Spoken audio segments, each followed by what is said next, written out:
Assalamualaikum warahmatullahi wabarakatuh. Assalamualaikum warahmatullahi wabarakatuh. Izin bertanya Buya, banyak sekali orang yang bertamu atau orang yang makan di hajatan dengan tujuan menghormati tuan rumah. Mereka mencicipi makanan dan minuman akan tetapi tidak menghabiskannya. Makanan dan minuman tersebut jadi mubazir. Bagaimanakah seharusnya sikap tamu untuk menghormati tuan rumah? Terima kasih. Mohon jawabannya Buya. Wassalamualaikum warahmatullahi wabarakatuh. Assalamualaikum warahmatullahi wabarakatuh. Jika kita diundang makan oleh seseorang, maka kita hormati dia dengan kita memakannya dengan senang, atau mungkin bahasanya lah dengan lahap lah, menunjukkan kalau kita menikmati hidangan yang disajikan.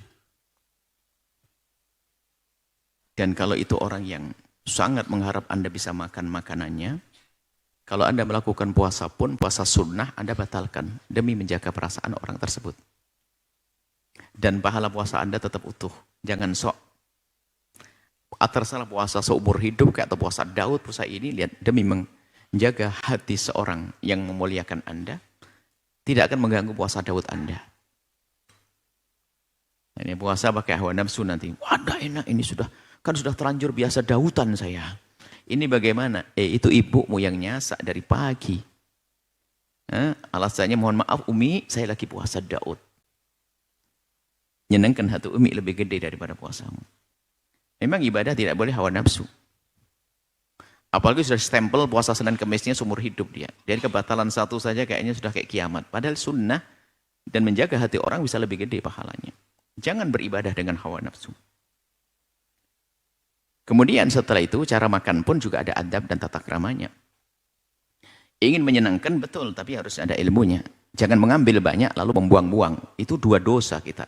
Pertama kalau dia ngelihat sakit, ya Allah diambil dok nggak dimakan, sakit dia. Yang kedua Anda membadirkan makanan. Jadi Anda ambil secukupnya Anda. Mungkin bisa saja diatur. Anda kalau punya seni gampang, ngambilnya jangan banyak-banyak. Tapi 5 kali, nanti kan seolah nambah lagi. Sedikit saya Masya Allah enaknya, padahal sedikit banget. Aduh enaknya. Bukan Anda ambil 1 piring penuh, jadi bisa saja kalau Anda cerdas, nggak susah begitu tuh. Nah, Anda tidak usah ngambil, masa depannya Masya Allah, nikmatnya ini, senang dia. Daripada Anda ngambil banyak, atau aja apa Anda cipocoknya, Anda maksud dia, ya Allah makan kau nggak enak. Kemudian setelah itu apa? Anda membadirkan makanan. Membadir dosa, haram. Kemudian ada, saya tambah selesai ini. Jadi Anda ambil secukupnya. Dan kalau Anda makan di sebuah tempat, pastikan Anda akan bisa menghabiskannya. Jangan seperti gaya hidupnya, tidak tahu dari mana bimbingannya. Jadi kalau makan itu harus, tolong jangan dihabiskan, sisakan. Biar menunjukkan kalau Anda ini orang cukup. Wah, nyungsep, ngaku-ngaku cukup. Membuang rizki itu. Jadi kalau makan, habiskan yang bersih. Tidak ada 1 butir nasi pun yang tersisa. Tolong ini ilmu dipakai. Ada gaya hidup, gaya nengrat barangkali. Malu loh, masa habis sampai bersih kayak orang kelaparan. Kayak orang kelaparan, masa sampai habis. Loh, harus bersih, karena jangan meninggalkan sisa-sisa makanan. Bisa jadi sebutir nasi yang kita tinggal, keberkahan ada di situ. Jadi ambil secukupnya. Ya. Kemudian setelah itu Anda habiskan. Kecuali memang Anda tiba-tiba nggak bisa makan karena satu hal, itu lain cerita. Tapi kalau kebiasaan, naudzubillah ada kebiasaan makan lebih. Dan tidak pernah dibersihkan. Sampai dianjurkan adalah jika ada dicemari sesuatu, kita bersihkan. Tidak boleh tersisa. Nah. Ada mengatakan, apaan kok tangan dijilat? Anda ini mau apa? Ini kan tanganku sendiri. Anda itu pakai sendoknya orang pun Anda mood setiap saat. Ya, sendok kan dipakai 1000 orang, ya enggak? Biasa saja memasukkan sendok. Giliran kita masukkan ngikuti Nabi, katanya jorok. Tangan saya sendiri. Sendok itu milik siapa coba? 1000 orang yang pakai masuk Pak habis itu. Itu pun biasa saja. Kenapa di saat sendok kita tidak merasa di giliran tangan sendiri, gayanya menjijikkan? Oh tidak. Ada membersihkan supaya tidak ada sisa-sisa makanan. Tidak ada yang terbuang. Ini mungkin adab cara makan.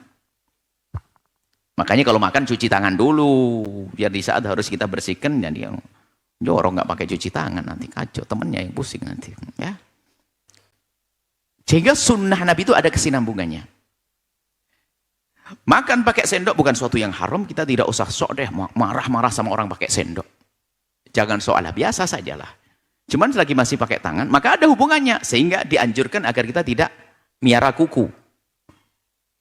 Nah, maka makruh kan miara kuku.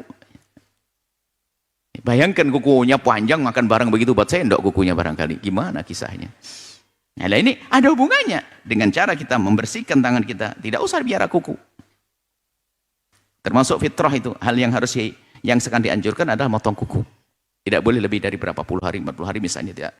Jangan, maksudnya intinya jangan sampai keluar kuku. Apalagi keluar kuku kemudian habis garuk-garuk ada hitamnya di sini makan bareng. Kira-kira gimana kisahnya? Nah memang ini ada hubungannya dengan keindahan juga, kesehatan dan seterusnya. Baik, jadi kalau Anda makan yang bersih. Pakai sendok ya, mungkin lagi tidak ada tangan tidak secuci pakai sendok. Kan tidak makan pakai sendok haram dan sebagainya. Hanya waspada kalau Anda menggunakan sendok garpu kiri kanan. Garpu itu hanya untuk membantu, jangan sampai garpu Anda berperan lalu Anda makan pakai tangan kiri. Ini kan jadi tidak sunnah lagi. Garpu bukan dilarang, tapi garpu untuk membantu Anda memotong. Tapi kadang kita terlena, pakai garpu langsung ngelep, makan pakai tangan kiri. Dia tidak sadar, bahasa ini bukan sunnah Nabi. Tolong yang pakai garpu, bukan dilarang pakai garpu, tapi garpu itu sifat membantu tangan kanan Anda untuk motong daging dan sebagainya. Tapi jangan langsung ngelepnya begini. Loh ini kita ingin mengikuti Nabi SAW. Kalau ada orang makan pakai tangan kirinya, bukan haram, tidak usah marah-marah, hanya kita anjurkan saja. Sebab beragama tidak boleh sok.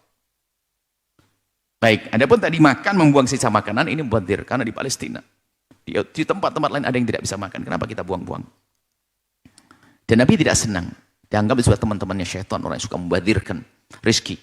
Menjadi sebab kemiskinan juga. Karena dia tidak mensyukuri nikmat. Makanya kalau makan tolong habiskan.